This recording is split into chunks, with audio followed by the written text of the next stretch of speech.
आपका जो total cycle time है यहाँ पर वो टाइम आपका हो जाएगा T1 प्लस T2। तो T1 टाइम से आपको मटेरियल रिसीव होना स्टार्ट हुआ, आपने आपका प्रोडक्शन स्टार्ट किया, और T2 टाइम तक प्रोडक्शन आपका पूरा एंड हो जाएगा, ठीक है। और आई जो है उस कंडीशन में इन्वेंट्री कैरिंग कॉस्ट होती है, डेसिमल बेसिस पे आप वैल्यू कैलकुलेट करते ही है, पिछले डेरिवेशंस में हमने इसको सॉल्व किया ही है। तो आगे जहां तक हो गया है नोटेशंस के आगे आप एक लाइन लिख लीजिए, काफी इंपॉर्टेंट है। The inventory under this system, the inventory under this system builds up, the inventory under this system builds up at the rate of P minus D, at the rate of P minus D।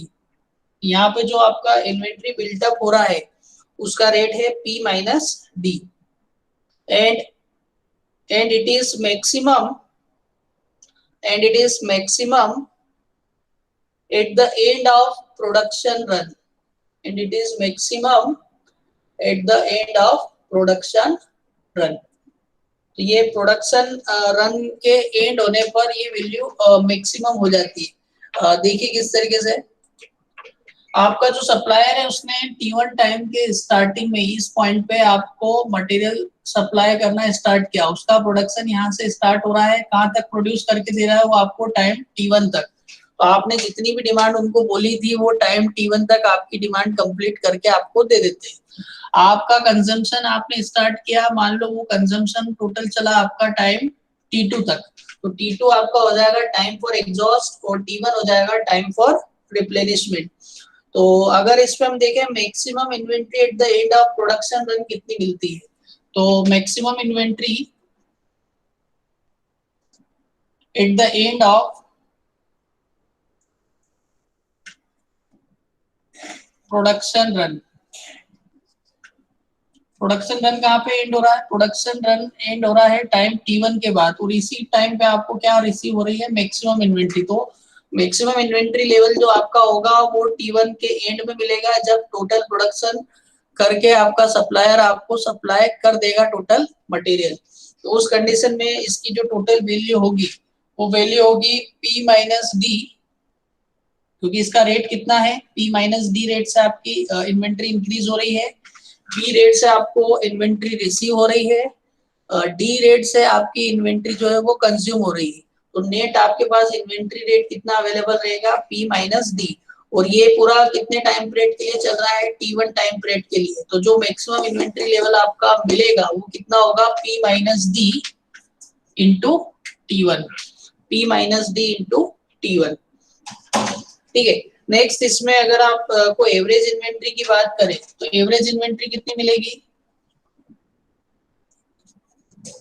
Average inventory के लिए हमने देखा जो maximum inventory होगा उसका इस case में आपको हाफ लेना पड़ेगा, या जो इन्वेंट्री टाइम T1 में आपके पास अवेलेबल है उस इन्वेंट्री का आपको एवरेज लेना पड़ेगा। तो आपके पास अवेलेबल कितनी है, P माइनस डी, कितने टाइम के लिए अवेलेबल है, T1 टाइम के लिए, और इसका एवरेज जब लेंगे P minus D into T1 plus minimum inventory आपको अवेलेबल रहेगी 0, तो 0 करके जब आप एवरेज लेते हैं तो ये वैल्यू आती है P minus D into T1 by 2। तो कोई बता आप T1 की वैल्यू कैसे निकालेंगे, कोई बता सकता है क्या, कमेंट में आप बताइए कि T1 की वैल्यू हम कैसे कैलकुलेट कर सकते हैं। तो आप यहाँ पे देख रहे हैं T1, तो T1 क्या हो रहा है, ये पूरी यूनिट आ रही है आपकी Q। तो अगर आप 10 वाला फॉर्मूला यूज करते हैं परपेंडिकुलर अपॉन बेस वाला, तो आप देखो इससे क्या होता है, परपेंडिकुलर कितना है आपका, या इसको आप इस तरीके से लिखिए कि T1 is equal to Q by P, क्योंकि रेट के फॉर्म में आप इसको निकाल रहे हैं, तो T1 की वैल्यू जो होगी वो Q बाय P के इक्वल आप यहाँ से फाइंड आउट कर सकते हैं। तो T1 की जगह में क्या रिप्लेस कर सकता हूँ इसमें, तो जब एवरेज इन्वेंट्री की बात करेंगे हम, तो एवरेज इन्वेंट्री जो हमें मिलेगी, टोटल एवरेज इन्वेंट्री, वो वैल्यू होगी P minus D by 2 into T1। तो T1 की वैल्यू आ रही है Q बाय P के इक्वल। तो इसको अगर आप प्रॉपरली लिखते हैं तो ये हो जाएगा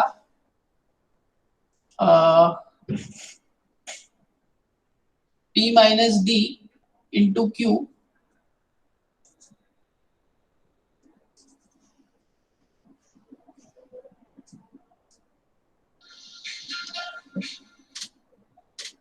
अपॉन में 2P। इसमें से कुछ कॉमन निकाल सकते हैं क्या हम? कॉमन वैल्यू हम ले सकते हैं P की, तो P की वैल्यू अगर मैं ऊपर से कॉमन निकालता हूँ तो कॉमन निकालने पे आ रहा है 1 माइनस डी बाई पी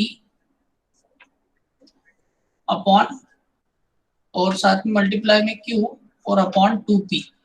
यहाँ P वैल्यू जो है वो कैंसल आउट हो जाएगी, तो ओवरऑल फाइनल वैल्यू जो बच रही है वो आ रही है Q by 2 1 minus D by P.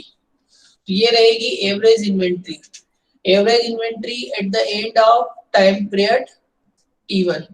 ठीक है, तो अनुराग ने आंसर दिया था Q is equal to P into T. ठीक है, तो T1 की वैल्यू हमने निकाल ली Q बाय P करके।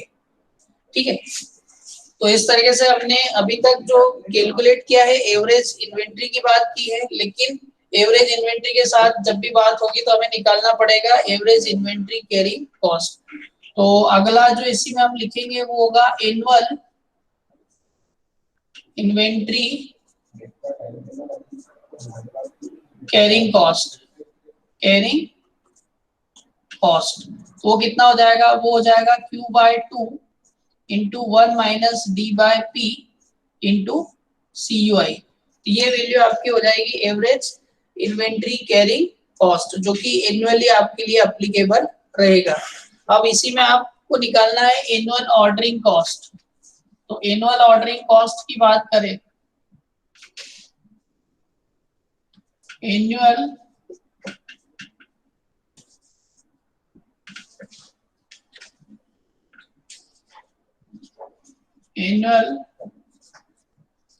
Ordering cost. तो एनुअल ऑर्डरिंग कॉस्ट जो होगा वो ईयरली बेसिस पे देते हैं आप।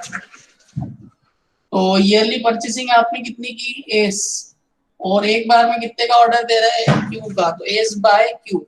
और एक ऑर्डर में आपको कितना खर्च लग रहा है? सीयू। तो ये कितना हो जाएगा? एनुअल ऑर्डरिंग कॉस्ट हो जाएगा आपका S by Q into CO.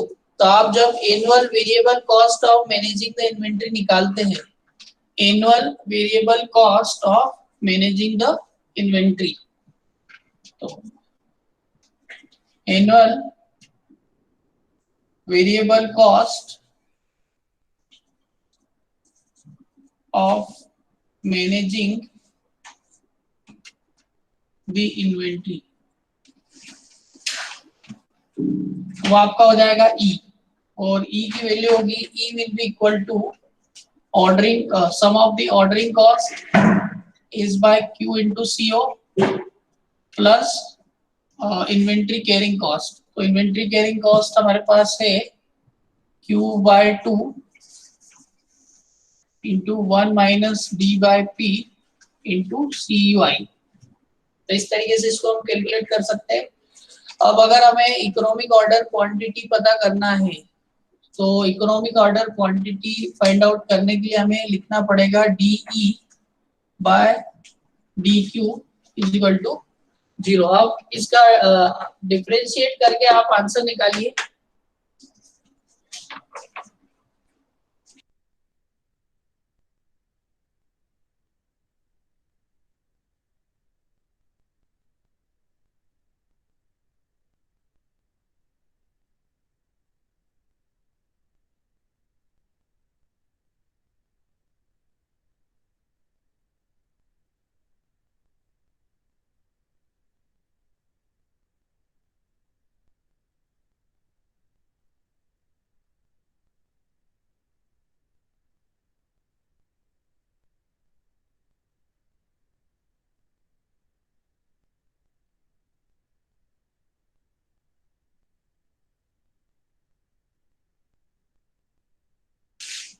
इसको इस तरीके से लिख सकते हैं, जब इसका डिफरेंशिएशन किया जाएगा तो that will become minus CO upon COS upon Q square.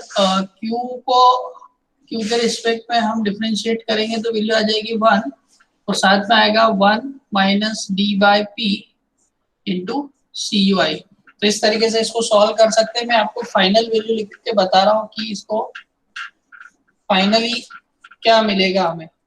तो फाइनल जब हम इसको सॉल्व कर रहे हैं तो क्यू की वैल्यू हमारे पास आ रही है under root 2COS upon CUI।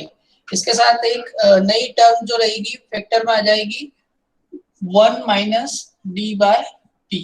तो जो ये डेरिवेशन आपने अभी किया है इस डेरिवेशन में आपको एक नया फैक्टर मिलेगा 1 माइनस डी बाय पी, जो कि डिवीजन में आ जाएगा, जो कि डिनोमिनेटर में आ जाएगा। बाकी पूरा जो आप फॉर्मूला देख रहे हैं वो पिछले डेरिवेशन जैसा ही फॉर्मूला है, q is equal to under root 2COS upon CUI।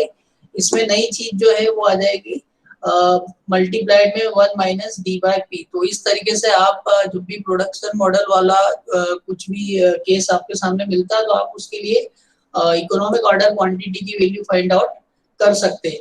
अब अगर मैं इस क्यू की वैल्यू को उठाकर यहाँ पर रख दूं और यहाँ रख दूं तो मुझे इस केस में जो वैल्यू मिलेगी वो मिलेगी minimum total variable cost of inventory, total minimum variable cost of inventory. ठीक है, तो प्रज्वल ने डेरिवेशन करा था, इनका जो आंसर आ रहा है, हाँ ठीक है, आंसर आपका सही है। ठीक है, तो इसके साथ साथ इसमें अगर जब आप इन्वेंट्री की वैल्यू देखेंगे, टोटल जो कॉस्ट की वैल्यू देखेंगे तो आप उसके लिए शॉर्टकट में फॉर्मूला लिख सकते हैं। लेकिन कब यूज होगा ये फॉर्मूला, जब आप इसका जो बेसिस है वो ईओक्यू को मानेंगे। तो उस केस में आपका जो ई मिनिमम होगा, मिनिमम इन्वेंट्री कैरी कॉस्ट, तो वो वैल्यू आपको मिलेगी under root 2COS into CUI और साथ में जो फैक्टर है 1 माइनस डी बाई पी, इसको आप यूज कर सकते हैं।